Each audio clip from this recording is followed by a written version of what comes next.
So yesterday I posted a video talking about how it's not okay, even if you're joking or you claim you're joking, to say a lot of the things you see here. I love Hitler. They love watermelon people. Everyone that votes no is going to the gas chambers. I'm ready to watch people burn now. So let's dive into this. Politico did a good job on reporting of this. William Hendricks, the Kansas Young Republicans vice chair, used the N word multiple times in variations, more than a dozen times, they say. Bobby Walker, the vice chair of the New York State Young Republicans, at the time referred to rape as epic. Peter Junta, I think I'm saying that correctly, who at the time was chair of the same organization, wrote in the message sent in June that everyone that votes no is going into the gas chamber. He was referring to a vote to make him the head chair of the Young Republicans National Federation. This is Peter Junta, such a, dapper young Hitler Youth type of person. This is William Hendricks. I like to think of him as a young Chris Christie with a dash of racism. Now, we could go into every horrible thing they said. There's plenty of it.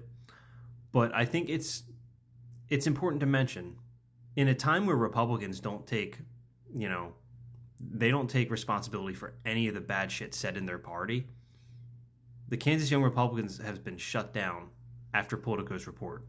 That's at least referring to Kansas Reflector's article here. It's important to note that it was the head of the Kansas, I believe it was the Kansas Republican chair, who had actually shut down this organization, and props to him for that. Even if he shares the same views, he has some fucking common sense. J.D. Vance just went on there the other day on air and said, yeah, they're just kids being kids. That doesn't cut it. That's not a uniting message. That's not giving this country comfort that you're supporting and representing all Americans. We already knew you weren't, but you can at least put on a face. I do think it's important to talk about these things simply because we did not lose the 2024 election for running on social issues. It was a handful of other issues, Gaza, that got a lot of young Democrats to stay home. I was almost one of them.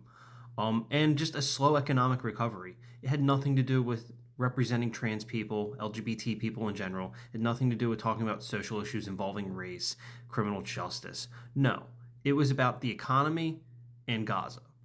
If we want to go into how we go forward from here, stand by your principles. Talk about these things. Be that person that says, hey, that's not okay.